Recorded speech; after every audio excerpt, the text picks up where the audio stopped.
First, homeowners in a Cumberland County community have been forced to take legal action against a messy neighbor. WAT6 On Your Side reporter Don Dare visited the farm-like residential area just outside of Crossville.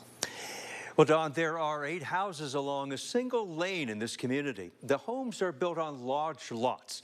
A few families have horses, but commercial businesses are not allowed according to county regulations. Yet, one homeowner apparently uses his property for commercial storage and sale. What would it be like to have a yard in your neighborhood look like this? It's not just the front yard, but it's 2 acres deep. It's been about 1.5 years now since this started. It started off with just a camper trailer that he brought in. Stephanie and Joe Humbaugh's home is across the lane from Jim Lance's property in Cumberland County, where he's lived for several years. Other homes in this rural neighborhood are well tended, and most people keep to themselves. We talked with Jim Lance about his property. Why do you have all this stuff here? Because I have nowhere else to put it, sir, and I have to pay bills. Mr. Lance is a U.S. Army veteran who served in Iraq. He's 80% disabled due to a bad back.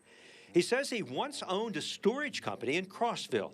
He and his family live in a farmhouse, almost invisible from the road.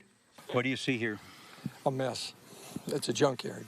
We politely asked him, we even offered to help him. We'll come back and help you clean it up when he first started. For some reason, he just would refuse to help. How did all this stuff get accumulated like this? Trade.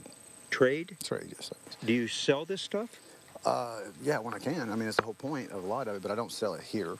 But I have no other place to put it. We've been to court, oh goodness, many times between 2 different judges, and we've gotten 2 different judgments from them in our favor. In April, Chancery Court found that Mr. Lance operated a salvage business on his property in violation of restrictive covenants. He was ordered to remove the items.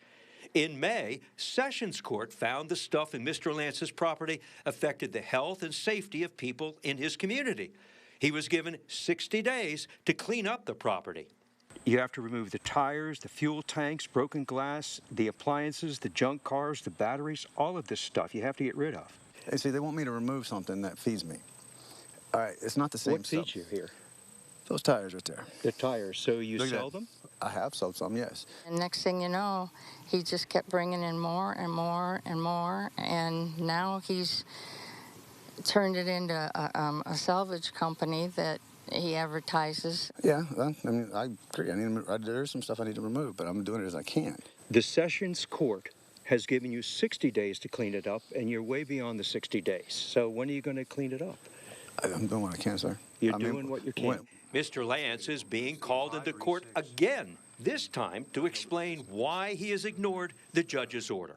The court has ruled in our favor every which way but you can think of, and it doesn't seem to matter. I just want it cleaned up. That's it. Jim Lance's neighbors have offered to help him remove the stuff in his neighborhood. So far, their gesture of assistance has been ignored. Can you understand why your neighbors are upset? Oh, yeah, I understand. I'm just trying to survive. I ain't trying to mess with nobody. Well, Jim Lance has been issued a show cause order and must appear in Cumberland County Sessions Court. Lance will be asked to explain why he has defied and exceeded the judge's 60-day order back in May to clean up his property. The court ruled that such items, as you heard, batteries, motors, fuel tanks, as well as junk vehicles and household garbage, affect the health and safety of the neighborhood. Lance has also been fined $13,000 for the violations. He told us he does not have that kind of money. Again, his neighbors, many of them veterans like Mr. Lance, have offered help. He hasn't taken them up on that yet. And we'll see what happens here, Don. Yeah, that's an interesting situation, and look forward to finding the follow-up, I guess. If you have a consumer question for Don, send him an email, ddare@wate.com. You can give him a call as well. Leave a voice message at 865-633-6923.